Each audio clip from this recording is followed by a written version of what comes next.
बिस्मिल्लाहिर्रहमानिर्रहीम। अस्सलाम वालेकुम दोस्तों, मैं आपकी खिदमत में हाज़िर हूँ फॉरेक्स मार्केट में गोल्ड के इंट्राडे और शॉर्ट टर्म एनालिसिस के साथ। दोस्तों, D1 का टाइम फ्रेम है हमारे पास,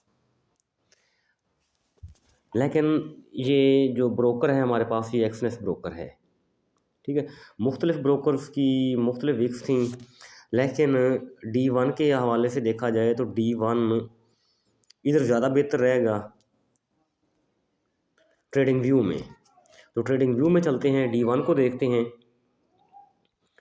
तो इंतहाई गौर से देखें, ठंडे दिल से सोचें कि पहली बात तो ये है किसी हद तक ये इवनिंग स्टार बन रहा है डेली टाइम फ्रेम में।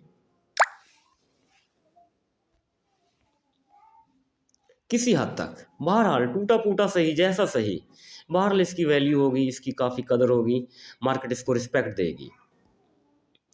नंबर 1 और नंबर 2, एक चीज़ कभी ना भूलें, कभी ना भूलें, इसको हमेशा आपने याद रखना है कि मार्केट 2218 ईयरली लेवल इसको टक्कर खा के नीचे आ रही है। तो मेरी अगर वीडियो आप देखते रहते हैं तो मेरी बात आपको याद होगी। अगर मार्केट ईयरली लेवल से टक्कर खा के ऊपर जाए तो ऊपर ईयरली तक रुकती है, ईयरली से टक्कर खा के नीचे आए तो ईयरली तक रुकती है। 2218 ईयरली लेवल, इसको रेजिस्टेंस बनाया मार्केट ने। जब रेजिस्टेंस बनाया तो मार्केट ने यहीं रुकना है, इसके अलावा कहीं भी नहीं जा सकती, जो कुछ मर्जी कर लें आप। ये वाला लेवल है सॉरी 2137, 2141, 2144 राउंड अबाउट मार्केट ने एक दफ़ा तो इसको टच करना है। 2 दिन में कर ले, हफ्ते में कर ले, 10 दिन में कर ले, बहरहाल पहुंचना पड़ेगा। ये तय है, ये बात आप लिख सकते हैं। ये मैं बड़ा टाइम फ्रेम है तो लॉन्ग टर्म आपको बता रहा हूँ। छोटे टाइम फ्रेम में जाते हैं, दोबारा उधर जाते हैं। हम इंट्राडे के हवाले से छोटा टाइम फ्रेम यूज़ करेंगे। हम H4 में आ जाते हैं। H4 में यहाँ भी मार्केट ने इंडिकेटर छोड़े हैं, हम अभी इसको डिस्कस कर लेते हैं। एक लंबी विक छोड़ के आई है मार्केट, लंबी विक छोड़ के आई है, और ये वाला जोन पड़ा हुआ है हमारा, इस जोन को रिस्पेक्ट दे के आई है मार्केट। तो ये चीज़ लाजिम होती है कि विक को कम से कम 50% फिल करना होता है मार्केट ने। अगर मार्केट विक को 50% फिल करने पर आती है तो 2171 के ऊपर मैंने लाइन लगाई हुई है, ये तकरीबन इसका 50% बन सकता है। मंडे वाले दिन का फैबो है 2171। तो यहाँ से अगर पीवट से टक्कर खा के नीचे आती है तो 2171 राउंड अबाउट, ठीक है जी, $2 ऊपर नीचे हो सकते हैं, इसका इशू नहीं है। मार्केट ने विक लगानी होती है तो राउंड अबाउट 2171 से मार्केट नीचे सेल में गिरेगी। तो मैं ये बाद में बताऊंगा कि कहाँ तक गिरेगी, वो बाद में डिस्कस करते हैं। बहरहाल यहाँ से गिर सकती है, नंबर 1। नंबर 2, इसी जोन को जो छोटी डॉजी पड़ी हुई है, छोटे में छोटी, बहुत छोटे साइज़ में, 2183, 2185, 2180 राउंड अबाउट, यहाँ से मार्केट गिर सकती है, कंफर्म है। अच्छा जी, दूसरा ऑप्शन है हुआ हमारा सेलिंग का। अब तीसरा ऑप्शन देख लेते हैं। तीसरा ऑप्शन मेरे ख्याल में आप शायद पहले भी देख चुके होंगे, 2171.429। ये लाइन को दोबारा मैं, चलो इसको रहने देते हैं, इसको यहीं खड़ा करते हैं, नई लाइन लेते हैं। यहाँ आ जाएं तो एक और लाइन मैं लगा रहा हूँ, आपने थोड़ा गौर से देखना है। चलो यहाँ लगा लेते हैं। ये 2185 से 2192 बनता है। फ्राइडे वाले दिन मैंने आपको एक सिग्नल दिया था, मैंने कहा 60 का SL है हमारा, 60 का SL है और हम बाय में बैठे हैं। अगर ये सिग्नल लग गया तो आपको बादशाह बना देगा। मेरी वॉइस आपको याद होगी। मैं इसी चीज़ को देख रहा था 85 और 92 को, कि मार्केट को कम से कम यहाँ जाना चाहिए। अगर दूसरी वीक को कंसीडर करते ऊपर वाली को, तो 96.995 यानी 97 तक मार्केट जा सकती थी, 60 से 96 तक, ठीक है। तो तकरीबन $37 बनते थे, $37-36 बन सकते थे एक ट्रेड में। ये मैंने वो सारा अपना एस्टिमेट लगा के बैठा हुआ था, लेकिन मार्केट ने जल्दी की और वो जल्द नीचे डाउन आ गई। हालांकि इसको इस एरिया से आना चाहिए था 85-96, ये ज़्यादा से ज़्यादा कंजूसी कर लेती तो 92 से नीचे आना चाहिए था। तो मेरा ज़हन ये था, मेरी सोच ये थी कि मार्केट को इस एरिया से नीचे आना चाहिए, इस एरिया को टैप करना चाहिए, लेकिन नहीं कर सकी। चलो कोई इशू नहीं है, बहरहाल फिर भी तकरीबन $20 के करीब हमारा वो जो सिग्नल था वो चला माशाल्लाह। तो अब मंडे वाले दिन मैं दोबारा से बता रहा हूँ, हमारे सेलिंग एरिया रहेंगे 85 से 92 तक, और इसके अलावा मैं दोबारा जोन लगा देता हूँ आपको, 83 है,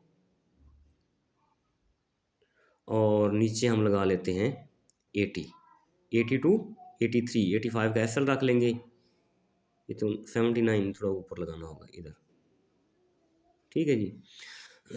सॉरी, 80 से 83 यहाँ से भी गिर सकती है, ऊपर वाला जोन बताया वहाँ से भी गिर सकती है। अच्छा जी, तो $2-3 का एसएल रखें ऊपर, और इंशाल्लाह जोन टू जोन आप सेलिंग करते जाए। तो आपका अगला क्वेश्चन होगा कहाँ तक करें सेलिंग? ठीक है, टॉप से सेलिंग करें हम, कोई इशू नहीं है।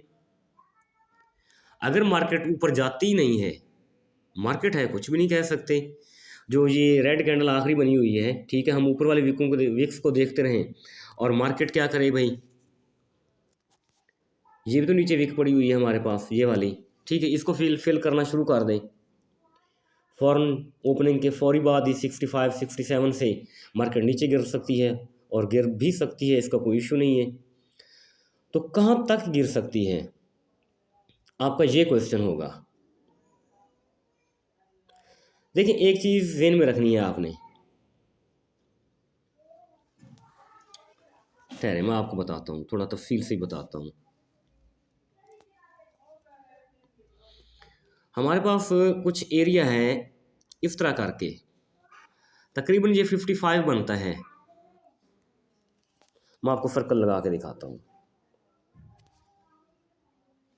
ये वाला एरिया 50, राउंड अबाउट 50, $2-4 ऊपर नीचे, नो टेंशन। तो अगर मार्केट यहाँ आती है, टॉप से सेल करें, जहाँ मर्जी सेल करें, कोई इशू नहीं है, यहाँ तक पहुँचती है, तो ये वो एरिया है, आपने याद रखना है कि जहाँ से मार्केट ने अपना ऑल टाइम हाई लगाया था। कहीं ऐसा ना हो मार्केट अपने इस एरिया में आए और दोबारा ऊपर चली जाए, तो इस चीज़ का हमने ख़ास ख्याल रखना है। जब तक इस एरिया से बाहर नहीं निकलेगी, हम मोहतात सेलिंग करेंगे, एहतियात से सेलिंग करेंगे, और अपने टीपीज़ हैं तो वो सेट करने में एहतियात करेंगे या एहतियात बरतेंगे। तो मेरी ज़ाती राय जो मैं लास्ट में बताऊंगा आपको कोई इशू नहीं है, आप थोड़ा वेट करें। अच्छा, ये H4 देख लिया हमने, अब H1 में चलते हैं। H1 में बिल्कुल वाज़ेह है ट्रेंड, कोई इशू नहीं है इसमें।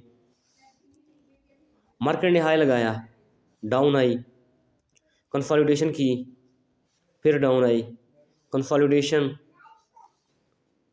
फिर डाउन, तो यहाँ थोड़ा सा टॉप बनाया, फिर डाउन आई। तो यहाँ क्या बनता है, एज़ पर ट्रेंड यहाँ कंसोलिडेशन बनती है थोड़ी सी, यानी 65, 67, 71 एज़ पर H1। मैं H1 की, H4 में हमने अलग किया था एनालिसिस, वो और है, ठीक है। तो H1 के हिसाब से अगर देखा जाए तो 65 से लेके 71 तक मार्केट यहाँ कंसोलिडेशन करेगी। कंसोलिडेशन करने के बाद मार्केट नीचे गिर सकती है। निचले टीपी आपके क्या रहेंगे, निचले टीपी मैं आपको बता देता हूँ, 50 तक आपने आना है। 50 से नीचे घंटे की कैंडल क्लोज करे तो तब हम कहेंगे कि मार्केट अब निचले ऑर्डर ओपन करना इसने शुरू कर दिए हैं। ये चीज़ यहाँ रही। ये सारा का सारा मैं टेक्निकल एनालिसिस कर रहा हूँ, ठीक है जी। फंडामेंटल की तरफ भी जाएंगे, आप वेट करें प्लीज़। तो ये H1 हो गया। वीकली में देखते हैं। वीकली में ठीक है, ये कैंडल की बॉडी है ना जो जिसकी विक बहुत बड़ी हुई है, तो इसकी कुछ बॉडी होती तो हम इसको किसी हद तक इवनिंग स्टार मानते। मैं सर्कल लगा के देता हूँ आपको। ये जो ग्रीन है, लेकिन इसकी ऊपर विक बहुत इसने छोड़ दी है, तो इसकी बॉडी नीचे पड़ी हुई है। अगर बॉडी इसकी ऊपर होती ना तो वीकली में हम इसको कह देते कि ये क्या बन रहा है भाई, इवनिंग स्टार बन रहा है, तो हमारे लिए थोड़ी आसानी हो जाती। लेकिन इस वक्त इसको कम से कम इवनिंग स्टार तो नहीं मान सकते। अलबत्ता वो जिस तरह D1 में बताया था वो किसी तक है पड़ा। M30 इसकी तो कुछ खास समझ नहीं आती। तो एक और चीज़ मैं देख रहा था, वो भी मैं आपको बता देता हूँ।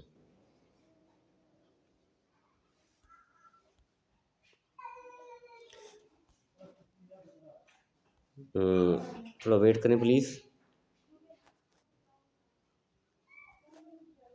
D1 में, हाँ जी, D1 में आ गए। D1 में आपने एक चीज़ नोट की होगी, शायद ना की हो, लेकिन मैंने ज़रूर की हुई है। ट्विज़र टॉप है पड़ा, डेली में ट्विज़र टॉप है और मार्केट वाकई नीचे गिरी है। अगर ये ट्विज़र टॉप मज़ीद एग्जीक्यूट करता है तो मार्केट को नीचे ला सकता है, काफ़ी हद तक मार्केट नीचे आ सकती है। H4 में जाते हैं। H4 में मैंने ये फैबो लेवल लगाया हुआ है। मार्केट इस वक्त 23.6 के ऊपर पड़ी हुई है, लेकिन अगर गौर से देखा जाए किसी हद तक मार्केट ने नीचे कैंडल दे दी है। अगर 23 के नीचे कैंडल आई है तो इसका मतलब क्या हुआ? मतलब बिल्कुल सीधा साधा है, 38 तक आना पड़ेगा। जो कुछ हो जाए मार्केट को यहाँ आना पड़ेगा। 38 कौन सा लेवल बनता है आपका? 2140 बनता है। यानी इसको बाहर सूरत विक लगानी पड़ेगी, चाहे कैंडल दे दे चाहे विक दे दे, बाहर कीमत यहाँ तक मार्केट को आना पड़ेगा। ये H4 में एक और भी चीज़ मैंने आपको शेयर कर दी। अब दोबारा ट्रेडिंग व्यू में चले जाते हैं हम जी। ट्रेडिंग व्यू में आ गए। पहले बता चुका हूँ आपको कि मार्केट ईयरली लेवल को टैप करके टच करके उसकी रेजिस्टेंस लेके नीचे आई है, तो नीचे ईयरली तक तो आना ही पड़ेगा। ये डेली टाइम फ्रेम के हवाले से मैं आपको बता रहा हूँ। चाहे 4 दिन लग जाए चाहे एक हफ़्ता लग जाए, बाहर कीमत इसको 2137, ऊपर पड़ा हुआ 2141 नज़र आ रहा होगा आपको। तो यहाँ तक मार्केट को बाहर कीमत आना पड़ेगा। तो ये है कि मार्केट को मुनासिब टॉप बनाने दिया जाए। मुनासिब टॉप जब मार्केट बना लेगी तो हम सेलिंग करेंगे। तो बाइंग के लिए मैं बताऊंगा, लेकिन दोबारा से हमको MT4 में जाना पड़ेगा। तो ट्रेडिंग व्यू में है तो अभी इसी को थोड़ा सा और डिस्कस कर लेते हैं हम।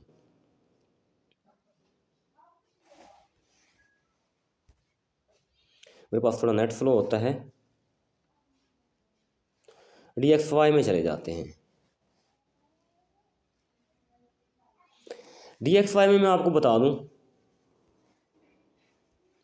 देखें ये रेड रंग की जो लाइनें हैं, रेड कलर की जो लाइनें हैं, ये है मंथली सपोर्ट रेजिस्टेंस है। जो लाल रंग की जो रेड कलर की लाइन्स नज़र आ रही हैं, आप थोड़ा गौर से देखें। मार्केट मंथली लेवल से उठी है, फिर मंथली लेवल तक गई, उसको सपोर्ट बनाया। गौर से देखें, फिर मंथली तक गई, उसको सपोर्ट बनाया। अब ऊपर मंथली पड़ा हुआ है ये वाला 104.784,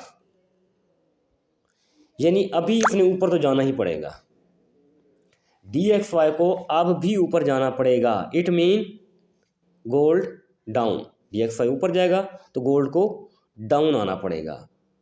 ये कम से कम इंट्राडे के हवाले से ये बात तो एक तय है कि फ़िलहाल DXY ऊपर जाएगा और इसका जो मंथली लेवल है 104.784, यहाँ तक पहुँचना पड़ेगा। यहाँ जब पहुँचेगा तो फिर हम डिसाइड करेंगे 104 को ब्रेक कर रहा है 105 तक पहुँचने के लिए, या 104 से रिजेक्शन ले रहा है, तो फिर वो बाद की बात है। तो मैं लेवल आपको शेयर करूँगा इंशाल्लाह, आप इसको वॉच करते रहें। तो ये इसको हम देखेंगे। ये बात यहाँ हो गई। तो बाइंग एरिया मैंने आपको बताना था। दोबारा MT4 में आ जाते हैं। बाइंग अपॉर्चुनिटी छोटी होगी आमतौर पर, और बाइंग सिर्फ हम उसी वक्त कर सकते हैं अगर मार्केट 2154, 2156 और 2149 यहाँ तक मार्केट आती है, यहाँ से रिजेक्शन लेती है, तो उस वक्त हम बाय करेंगे। अदरवाइज़ एवरी टॉप सेल करते जाएंगे। हाँ, अगर इस लेवल को भी मार्केट ब्रेक करती है और नीचे कैंडल देती है तो तब भी हम अपनी सेलिंग कंटिन्यू रखेंगे। DXY को हमने सर्च देख लिया। अब दोबारा हम गोल्ड में आते हैं। गोल्ड में आ गए जी। तो इसमें तो जो मंथली जो हैं वो अभी काफ़ी नीचे पड़ी हुई हैं। महीना ये वाला पूरा होगा मार्च वाला, तो तब ये लाइनें, रेड लाइनें ऊपर आएंगी, तो फिर हम उसको देखेंगे। तो एक इम्पॉर्टेंट बात बताता चलूँ, इस वक्त थोड़ी सी टेंशन चल रही है रशिया और यूक्रेन के माबैन। अगर रशिया और यूक्रेन के माबैन ये टेंशन बरकरार रही तो हो सकता है DXY डाउन आ जाए और गोल्ड अप चला जाए। फंडामेंटली आपने इस चीज़ को जहन में रखना है, क्योंकि अगर ये फंडामेंटली असरअंदाज होती है गोल्ड पर, DXY पर, तो उस वक्त आपका टेक्निकल फेल हो जाएगा, मार्केट फंडामेंटली चलेगी। ये जितनी भी मैंने आपसे बात की, वीडियो बनाई, ये खालिसतन टेक्निकली बनाई। तो इसके ऊपर फंडामेंटल भी असरअंदाज होती है। जब फंडामेंटल आती है तो उस वक्त लेवल वगैरह मार्केट फॉलो नहीं करती, टेक्निकल फॉलो नहीं करती। अल्लाह करे ये टेंशन ना बढ़े, टेंशन कम हो जाए। तो फ़र्ज़ करें खुदा ना खास्ता टेंशन ये बढ़ती है, कोई एयर स्ट्राइक करता है रशिया यूक्रेन के ऊपर, तो इस किस्म की कोई टेंशन पैदा होगी, तो फिर आपने वही मैंने लेवल बताया 49, 52, 56, हो सकता है मार्केट नीचे टैप करे गोल्ड की और वहाँ से दोबारा अप चली जाए। थोड़ा थोड़ा गौर से देखेंगे। ये वो वाला एरिया है गोल्ड का जिसको गोल्ड ने अपना घर बनाया। बार बार 51 के ऊपर टैप कर रही है, डेली की कैंडल बार बार टैप कर रही है, बार बार 51 को सपोर्ट बना के ऊपर जा रही है। तो ये ना हो कि फंडामेंटली कोई ऐसी न्यूज़ आ जाए। अभी तो रेड कैंडल है इसकी गोल्ड की, डेली के हवाले से मार्केट नीचे आए, आप लोग सेल में बैठ जाएं और फंडामेंटली मार्केट सपोर्ट ले 51 की, जिस तरह के आप देख रहे हैं। ये काफ़ी सीरीज ऑफ कैंडल्स है, 51 के ऊपर टिकी हुई हैं सारी की सारी। तो मार्केट दोबारा 51 की सपोर्ट ले, 51 से थोड़ा सा नीचे 49 भी हो सकता है। $2-3 ऊपर नीचे इसकी इसका इशू नहीं होता। ठीक है जी। ऑलरेडी यहाँ भी विक्स पड़ी हुई हैं, तो सपोर्ट लेके मार्केट ऊपर जा सकती है। अगर ऊपर जाएगी तो फिर वही 83, 95 के ऊपर पूरा 2200, इस चीज़ को भी आपने जहन में रखना है। तो दोस्तों ये वीडियो थी हमारी। उम्मीद काफ़ी अल्लाह ताला के हुक्म से मार्केट इसी को फॉलो करेगी, अल्लाह ताला के हुक्म से। ठीक है जी। अपना बहुत सारा ख्याल रखें, मुझे दुआ में याद रखें। Thank you. अल्लाह हाफिज़।